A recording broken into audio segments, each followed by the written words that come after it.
Roughly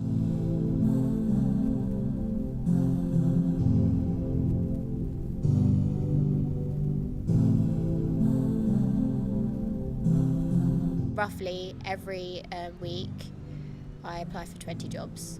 Well, I've applied for all sorts recently just to get a job, but just the same email keeps coming back. Can't take your application any further.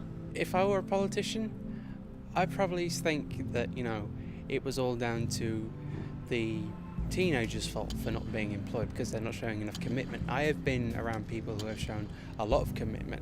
At the moment I'm not living with my parents or anything, I'm homeless, I live with my friend. So it is a bit harder, you do have more responsibility. If you sit around all day, you're going to get bored and you want to do something really, really good.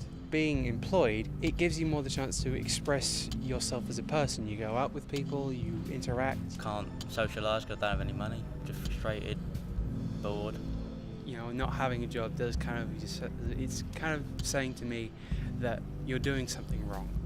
And each and every time I have a look at myself in the mirror, you always see that, maybe your appearance needs changing, maybe you need the boosting confidence. You're always going to have the go-getters, you're always going to have the people that are going to look for the opportunities and be able to go out there and create things. But overall, we don't give our young people that feeling that they can create all of those things, because we say, well, there isn't much and you've got to take what you get, and here's, training courses and £2.60 an hour, and be lucky that you've got that, and I just think we undermine our youth, really.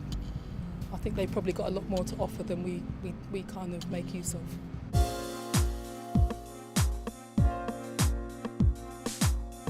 The steps that young Fabians can take is perhaps to use really strong linguistic devices and the narrative that says it's not just about the key exams and the grades and the scores and the metrics there, but it's about looking at the soft skills we can teach our kids. What's been one of the most striking things for me in the last 6 months is working with young people from a whole range of different backgrounds, is the lack of employability skills that they have, the lack of understanding that they have of what they're learning and how that learning will translate into the work environment.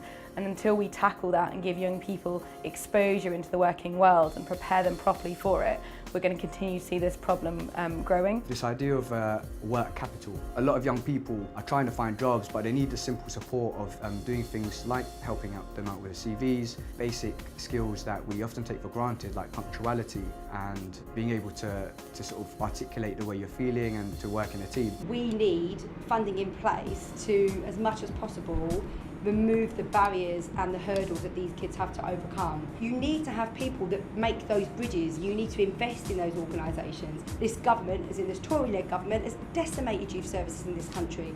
So there's a whole batch of young people that we're just not going to reach, we're not going to tap into. Not everyone is suited for the same task. It's all about finding the task that fulfills the potential of the person in order to have the best possible society that we can have.